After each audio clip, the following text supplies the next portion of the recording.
So hello everyone, আমি শ্রাবণী চলে এসেছি ঝাঁকানাকা ব্লগ তোমাদের সাথে শেয়ার করতে। এখনও অবধি যারা চ্যানেলটি সাবস্ক্রাইব করনি চট করে সাবস্ক্রাইব করে দাও, আর দেখার সাথে সাথে সুন্দর কমেন্ট করতে ভুলো না। তোমাদের এই সুন্দর সুন্দর কমেন্ট আমার মনটাকে আর একটু ভরিয়ে তোলে নতুন নতুন ভিডিও করার জন্য। আর আজকে বাড়িতে কী কী রান্না করলাম সব কিছুই তোমাদেরকে দেখাবো। আর একটা স্পেশাল রেসিপি শেয়ার করেছি ফর জুনিয়রের জন্য বানিয়েছি, সেটা তোমাদের সাথে শেয়ার করেছি, সেটাও দেখতে ভুলো না। আজকে হচ্ছে শনিবারের ব্লগ। সো চলো দিনটা কেমন ঝাঁকানাকা গেল এবং শেষ অবধি দেখো, তাহলে কিন্তু এক্সাইটিং অ্যান্ড এক্সক্লুসিভ জিনিসগুলো দেখতে পারবে। সো গুড মর্নিং এভরিওয়ান, এখন ঘড়িতে সকাল 8:30 বাজে। এত সকাল সকাল আমি বাড়িতে মাছওয়ালাকে ডেকেছি, কী সৌভাগ্য আমার, তাই তো? তোমরা কি ভাবছো এত সকাল সকাল আমি কি করছি? আরে এত সকাল কি, সেই 7টার থেকে জেগে রয়েছি, 7:30 অবধি তোমাদের জুনিয়রকে ঘুম পাড়ানোর চেষ্টা করেছি। আর এখন আমি মাছ দেখছি, জ্যান্ত জ্যান্ত মাছ। এগুলো কী মাছ বলো তো? এর মধ্যে রয়েছে তেলাপিয়া মাছ আর তার সাথে রয়েছে বাটা মাছ, মানে ওই কি বলছে, রুই মাছের বাচ্চাই হবে যেটাকে বলে, একদম ছোট ছোট। তো আমি তেলাপিয়া মাছ কিনবো না, কারণ তেলাপিয়া মাছের মধ্যে সীসা থাকে, সীসাওয়ালা মাছ খাওয়া শরীরের জন্য ভালো নয়। আমি এখন 50 টাকার মাছ নেব, 250 মাছ 50 টাকা, যেটা হচ্ছে ওই বাটাপোনা মাছ। এখানে বাটাপোনাই বলে, তোমরা কে কী বলো অবশ্যই কমেন্ট বক্সে জানাবে। জুনিয়র তো সকাল থেকে আমার অবস্থা ঝাঁকানাকা করে দিচ্ছে, আর মাছ টাছ এখন বাড়িতে রাখতেও ইচ্ছা করে না, ওই ছোঁয়াছানির ভয়। আর না রাখতে রাখতে, না খেতে খেতে খেতেও ইচ্ছে করে না, কিন্তু রাখলাম। দেখো রক্সিকে দেখছো, মাছের গন্ধ শুকছে। রাখলাম এই জন্য, আমার যে ছোট্ট দুধের শিশুটা আছে তার খাওয়ার দিকে তো আমাকে নজর রাখতে হবে। মাছের ঝোলটাও যদি তার পেটে যায়, একটু তো পুষ্টিগুণ যাবে। মাছ খেলে বেবিদের মস্তিষ্ক বেশ ডেভেলপ হয়। তোমরা কি জানো সেটা? কমেন্ট বক্সে অবশ্যই জানাবে। আর এখন হচ্ছে ঘরে রামনারায়ণের যুদ্ধ লেগে গেছে, শাশুড়িমার মাথা বিভৎস গরম হয়ে গেছে, রক্সি ঘরের ভিতরে ঢুকে পড়েছে। আর সেই নিয়ে জুনিয়র তো সুপার ডুপার এক্সাইটেড হয়ে গেছে, আর আমি তো মজা দেখছি। শাশুড়িমা বলছে তুই দরজাটা বন্ধ করতে পারছিস না? আমি তো ভাবছি মজা করি, আমি একটুখানি মজা দেখে নিই। আমি তো এতক্ষণ মানে রাত দিন জেগেছি জুনিয়রের জন্য, এখন শাশুড়িমা একটুখানি হেনস্থা হোক সেটাই আমি এনজয় করছি। আর চলো জুনিয়রের জন্য একটা খাবার বানাবো, সেটাই তোমাদের সাথে শেয়ার করি। সাবুদানা প্রায়শই সীমিত পুষ্টির কারণে অস্বাস্থ্যকর বিকল্প হিসেবে বিবেচিত হয়, কিন্তু সাবুদানা আসলে শর্করা এবং কার্বোহাইড্রেটের বিশুদ্ধ রূপ, যা শিশুদের জন্য দুর্দান্ত। এটি একটি পুষ্টিতে ভরপুর শারীরিক উন্নতিতে সাহায্য করে শিশুর। তো ওই রকমই একটা রেসিপি আজকে সাবুদানা তোমাদের সাথে আমি শেয়ার করছি জুনিয়রের জন্য। তো কি করে বানাচ্ছি তোমরা দেখলেই তো। আমি সাবুদানাটাকে ভালো করে ধুয়ে নিলাম, ধুয়ে নেওয়ার পরে আমি গরম জলে ওটাকে ফোটানোর জন্য বা সেদ্ধ করার জন্য বসিয়ে এসে বাকি যে সবজিগুলো আমার কাটা ঠাটার রয়েছে সেগুলো আমি কেটে নিচ্ছি। তো সাবুদানার মধ্যে এরপরে আমি কি ইনক্লুডিং করছি তোমরা দেখো। সেই সাবুদানার মধ্যে যেটা সেদ্ধ হয়ে গেছে তার মধ্যে আমি এখন মিশিয়ে দিচ্ছি দুধ। দুধে প্রচুর পরিমাণ ক্যালসিয়াম আছে, সে কারণেই আমি দুধটা এর মধ্যে অ্যাড করলাম। ভালো হয়েছে। আর ডিম দেখো, এইটুকু মাছগুলো ডিম হয়ে গেছে। ডিম হয়েছে? হ্যাঁ, সেটাকে খাওয়ানো যাবে। আর আমি যখন প্রেগনেন্ট ছিলাম আমি কিন্তু প্রচুর পরিমাণ মাছ খেয়েছি, আর সেই জায়গায় এখন আমার মাছ খাওয়া হয় না এবং জুনিয়রকেও মাছ খাওয়ানো হয় না। কারণগুলো তো তোমাদের প্রথম দিকে বললাম, কিন্তু মাছ খাওয়ালে শিশুদের ব্রেন খুব ডেভেলপ হয়। সো এরপরে কী করছি তোমরা ব্লগে অবশ্যই দেখতে থাকো। তো ভেন্ডি ফেন্ডি আমার কাটা হয়ে গেছে, আমি এখন ভেন্ডি ভাজাটা বসিয়ে দেবো। আর এখন তোমার সাবুদানার সাথে আমি দুধটাকে ফুটিয়ে নিচ্ছি, মানে একটু গাঢ় করে নিচ্ছি। এদিকে দেখছি নুনটাও বাড়ন্ত হয়ে গেছে, তো নুনের ডিব্বাতে নুনটাও ঢেলে নিচ্ছি। এবারে বলবো সাবুদানা কি বাচ্চাদেরকে খাওয়ানো উচিত? সাবুদানা টিপিওকে স্টার্চ, যার অর্থ হলো এতে খুব কম পরিমাণ পুষ্টি রয়েছে। যাই হোক, এটি স্টার্চের বিশুদ্ধতম রূপ এবং তাই শতকরা একটি চমৎকার উৎস। সাবুদানা কি শিশুদের জন্য ভালো? হ্যাঁ, এটা ভালো, যদিও এটি একটি পুষ্টির বৈশিষ্ট্য কম তা সহজ রূপে, কারণ এটি শিশুকে প্রাথমিক খাদ্য হিসেবে দেওয়া যেতে পারে। Good morning. তুমি খুব দুষ্টুমি হয়ে যাচ্ছ, দুষ্টু দুষ্টু ছেলে। এই যে সো সাবুদানার মধ্যে কী কী উৎস আছে আমি যতটা জানি তোমাদের সাথে শেয়ার করলাম। আর মা মাসিরা বলে থাকে সাবু খাওয়ালে বাচ্চাদের ওজন বৃদ্ধি পায়।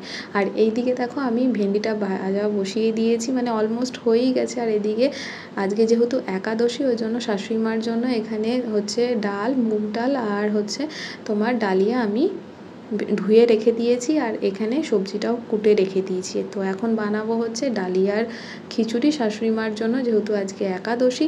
তো চলো ছটছট করে আমি বানিয়ে নিই। ওদিকে জুনিয়রের তোমার সাবুটাও জাল দেওয়া হয়ে গেছে উইথ মিল্ক, ওটাকেও আমি একটু ঠান্ডা করতে দিয়ে এসেছি। আর তার সাথে কি আমি ইনক্লুডিং করব আজকে সেটা দেখার জন্য অবশ্যই আমার ব্লগটাকে তোমাদেরকে কন্টিনিউ করতে হবে। তো ডালিয়াটা আর তোমাদের সাথে শেয়ার করছি না, এখন চলো জুনিয়রের কাছে যাওয়া যাক। আর এই দেখো তোমাদের জুনিয়র কিন্তু দুষ্টুমি করতে থাকে। তো এত যে সারাদিন জুনিয়র দৌড়াচ্ছে, জুনিয়রকে আমি ডেলি কি খাওয়াই তো সেটা তোমাদের সাথে এখন চলো একটু শেয়ার করি। খেজুর শক্তিতে পূর্ণ হয়। যবের থেকে জুনিয়র সলিড খেতে শিখেছে আমি কিন্তু ওর খাদ্য তালিকায় প্রায় খেজুর রাখি। প্রথমে পরিমাণটা কম ছিল, এখন দিন দিন পরিমাণটা আমি বাড়িয়েই চলেছি, তো এজ অনুযায়ী বলতে পারো। সো এখন এটা মিষ্টি ভাবটা আনবো হচ্ছে দুধ আর সাবুর মধ্যে এই খেজুর দিয়ে। কোনো চিনিও অ্যাড করব না, কোনো গুঁড়ো অ্যাড করব না। তোমরা খেজুরের বদলে কিন্তু গুঁড়ো অ্যাড করতে পারো, চিনিটা অ্যাভয়েড করলেই ভালো হয়।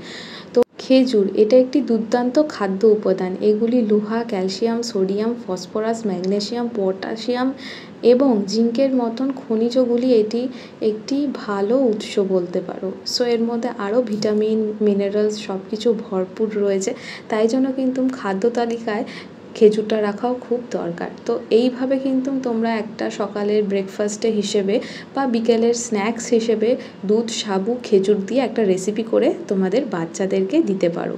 সো চলো এরপরে কি হচ্ছে দেখতে থাকো। আর পেয়ে যায় হচ্ছে আলু ভাজার গন্ধ, সেই আলু ভাজার গন্ধতে চলে আসে রান্নাঘরে। এই যে এ নাও আলু ভাজা নাও। ও যাও আস্তে আস্তে যাও। এদিকে হচ্ছে পটল ভাজা আর ডালিয়াটাও হয়ে এসছে, একটু ঘি দিয়ে দেবো। কোনটা নেবে তুমি? এইটাই লাগবে। এখানে জুনিয়রের ডাল সেদ্ধ বসিয়ে দিয়েছি, লাউ, আলু আর টমেটো, হলুদ, নুন, হালকা একটু তেল দিয়ে সেদ্ধ বসিয়ে দেবো। আর ওকে দেখো, ও এখন এই যে মাছের ঝুড়ি, সেই মাছের ঝুড়ি নিচ থেকে টেনে বার করবে।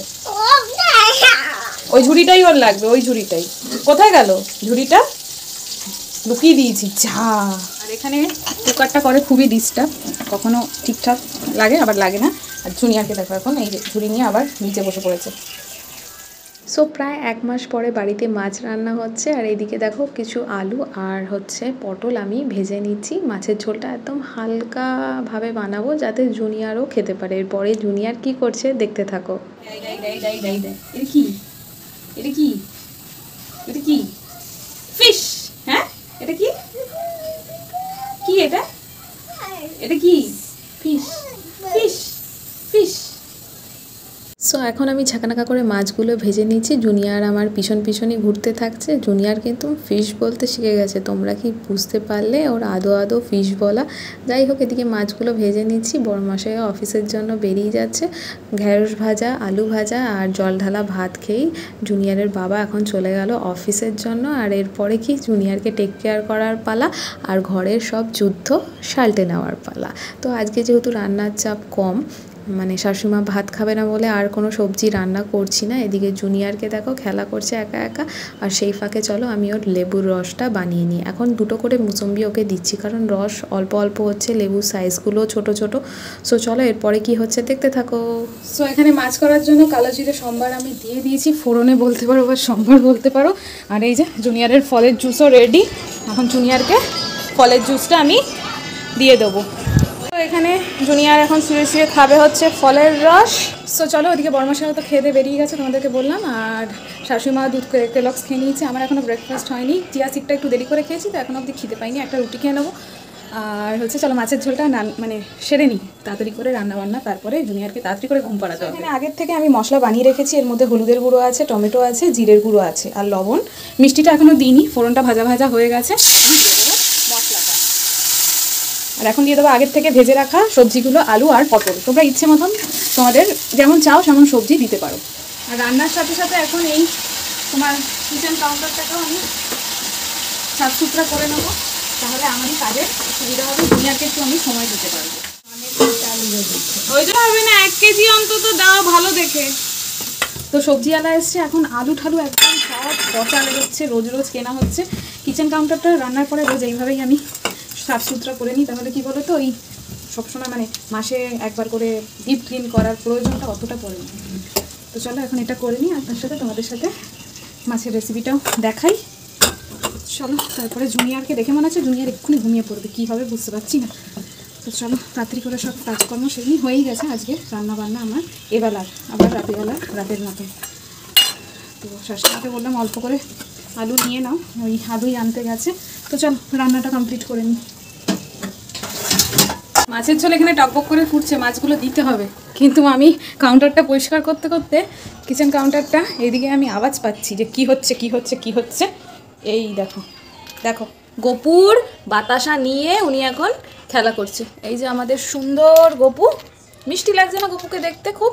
হ্যাঁ, কমেন্ট করে অবশ্যই জানাবে তোমরা। আর আমার এই গোপুটাকে কেমন লাগবে, ছোট গোপুকে দেখো, এই যে হ্যাঁ বাতাসা নিয়ে গোপু এখন ব্যস্ত। চলো বাবা, চলো। সো ঝাঁকানাকা করে এখন আমি দিয়ে দিচ্ছি হচ্ছে ধনেপাতা আর গোটা গোটা লঙ্কা, কারণ এই মাছের ঝোলটা কিন্তু জুনিয়রকেও খাওয়াবো, অল্প বিস্তর মাছ খুঁটেও ওকে দেবো। ঝোলটা দিয়ে খাওয়ালেও কিন্তু মানে একটু পুষ্টিগুণ মাছের ও শরীরের মধ্যে যাবে, যেটুকু খায় মানে মাছ খাওয়ার অভ্যাসটা তৈরি হবে। সো এরপরে কি হচ্ছে দেখতে থাকো। সো আমারও টিফিন কমপ্লিট হয়ে গেছে, আর কাজের দিদিরও হয়ে গেছে। কাজের দিদিকে এখন একটু বাসন মাজতে দিয়েছি, আর এইদিকে আমি এই জায়গাটা একটু নিট অ্যান্ড ক্লিন করছি। 11:30 বেজে গেছে, জুনিয়রের তো ফলের রস খাওয়া হয়ে গেছে, তোমাদের সাথে আগেই শেয়ার করলাম। আর এই জায়গাটাকে ফাঁকা করা হলো, এখানে একটা মেশিন ছিল, এটাকে ঘর থেকে বিতাড়িত করলাম, বাইরে রাখা হলো। বড়মশাই ওটা কিছু একটা করবে সে কারণে। তো চলো এখন ঝাঁকানাকা করে বেডটাকে ঠিক করে নিই। ও মশারিটাকেও খুলে ফেললাম, বিভৎস ময়লা হয়েছে আজকে মশারিটা, এই দেখো কালো হয়ে গেছে। 1 মাস যাবত এই মশারিটা টানানো রয়েছে, কালো হয়ে গেছে। সো ঘড়িতে এখন সন্ধ্যে 7টা বাজে, জুনিয়রের বিকেলবেলার খাওয়া দাওয়াও কমপ্লিট হয়ে গেছে। তো এখন হচ্ছে জুনিয়রকে একটুখানি ওআরএসের জল করে দেবো। মাঝখানে 2 দিন স্টপ ছিল, আজকে একটু গরমটা বেশি মনে করছি, আর ঘামও হচ্ছে তার সাথে। আজকে গরমটা আমাদের এখানে ঘামযুক্ত। তোমাদের ওখানে কেমন গরম, কেমন ওয়েদার অবশ্যই কমেন্ট বক্সে কিন্তু আমাদেরকে জানাতে ভুলো না। ফ্রিজ থেকে ডিমের পাত্রটা নিয়ে এলাম, কারণ হচ্ছে এই যে বড়মশাই মুদি সদাইয়ের দোকানে গেছিলো, তো সেখান থেকে কিছু ডিম নিয়ে এসেছে। সেই ডিমগুলো আমি এখন এখানে ভরবো। বড়মশাই এমনিতেই আজকে বললো এখন মুড়ি খাবে, ভাত বা রুটি কিছুই খাবে না এত গরমের মধ্যে। কিন্তু এইটা আগে কর্মকাণ্ডটা আমি আগে সেরে নিই, বিকজ জুনিয়র যদি চলে আসে আর তাহলে একটা একটা করে ডিম সব ফাটিয়ে দেবে। তো এখন আমি এগুলোকে করছি। আর অনেক দিন হয় না ডিমের ঝোল এইসব খাওয়া দাওয়া হয় না, ইচ্ছে করছে বানাতে, কিন্তু একার জন্য ভালো লাগে না করতে। তো যাই হোক, আমাদের বাইরে খুব আওয়াজ হচ্ছে, বক্স বাজছে। তো চলো ডিমগুলো জুনিয়র দেখার আগে কী রিয়াকশান দেবে তার আগে আমি এগুলোকে গুছিয়ে নিই, তারপরে বড়মশাই দোকান থেকে আর কী এনেছে আর বড়মশাই রাত্রিবেলা কী খাবে সেটা তোমাদেরকে দেখাচ্ছি। একটা পটক করে আওয়াজ হলো, ডিমটা মনে হয় ভাঙলো। আজকে আগুনের সামনে রান্না বান্না আর রাতের হবে না। তো চলো ঝাঁকানাকা করে এখানে দেখো পেঁয়াজ আর শশাটা আমি একদম কুচিয়ে নিলাম। কি করব, ওই যে দেখতে পাচ্ছ ঝাঁকানাকা মুড়ি, এই ঝাঁকানাকা মুড়ির মধ্যে এখন ঝাঁকানাকা করে দিয়ে দিলাম বেশ কিছুটা চানাচুর। আর বরমশাই দেখো দেখতেই পাচ্ছ কী কী এনেছে, কমেন্ট করে জানিও এখানে কিসের প্যাকেট রয়েছে। তো আমি কিচ্ছু বলছি না তোমাদেরকে, তোমরাই কমেন্ট করে বলবে এখানে কত রকমের কি বলবো স্ন্যাক্স রয়েছে। তো এখন সব কটা একটা একটা করে প্যাকেট আমি খুলছি আর টুক করে আমি ঢেলে নিচ্ছি। তো এইভাবে স্পেশালভাবে এর মধ্যে দিয়ে দেবো হচ্ছে একটু তেল, আর দিয়ে দেবো হচ্ছে একটুখানি মশলা যেটা আমি ভেজে রাখি, আর তার সাথে বিট লবণ, আর ঠিক এরম রাউন্ড করে ঘুরিয়ে নেব। ফাইনালি আমার ঝাঁকানাকা মুড়ি মাখা হয়ে গেছে। আর এখন উপর থেকে ছড়িয়ে ছিটিয়ে দেবো হচ্ছে শশা আর পেঁয়াজ। তো এইভাবেই আজকে রাতের ডিনারটা বরমশাইয়ের জন্য তৈরি করে নিলাম। তোমরাও কি এরমভাবে রাতে মুড়ি মাখা খাও? আমি কিন্তু মুড়ি মাখা খাবো না, আমি আর আমার ছেলে খাবো ভাত, শাশুড়ি ডালিয়া খাবে। আজকে যেহেতু একাদশী, তো বরমশাইকে খেতে দিয়ে ঘড়িতে 8টা বেজে গেছে। শাশুড়ি মাকে বাইরে গেলাম জিজ্ঞেস করতে যে জল টল আছে, বললো নেই। ওই জন্য হাতেই জামাকাপড় আমি কাচতে শুরু করে দিলাম জুনিয়রের। তো শাশুড়ি মা এখন বাইরে জলের অপেক্ষা করছে, আর জুনিয়র এদিকে টুং করে আমার পিছন দৌড়াচ্ছে। মামাম কোথায় জলে কি চুবাচ্ছে, ও যদি একটা কিছু চুবাতে পারে বা জলের ভিতরে হাত দিতে পারে। এই যা চলে এসছে দেখতে পাচ্ছ, এই শার্কটাকে ডোবানোর ওনার এর মধ্যে ধান্দা বলতে পারো। সো এইভাবেই সারাটা দিন জুনিয়রের সাথে চলে যায়। আর বুঝতেই পারছো জুনিয়রকে খেজুর খাওয়াই বলেই জুনিয়র সারা দিন এত দৌড়াতে থাকে। পুষ্টিগুণে ভরপুর একটা খাদ্য হচ্ছে খেজুর। বাচ্চাদের খাদ্য তালিকায় যে কোনো প্রকার মানে যেভাবেই বলো, পেস্ট করে বলো বা টুকরো করে বলো, তোমার বাচ্চা যেইভাবে খেতে পছন্দ করে, খেজুরটা কিন্তু অবশ্যই ইনক্লুডিং করো। সো চলো, আজকের ব্লগটা আশা করি তোমাদের খুব খুব ভালো লেগেছে। ভালো লাগলে লাইক কমেন্ট শেয়ার করতে ভুলো না। সো চলো, এরকম আবার নতুন একটা ব্লগ নিয়ে তোমাদের সঙ্গে চলে আসবো। ফাইনালি আজকের ব্লগটা এখানেই এন্ড করলাম। সো চলো, টাটা, নেক্সট ব্লগে দেখা হবে। সবাই ভালো থেকো।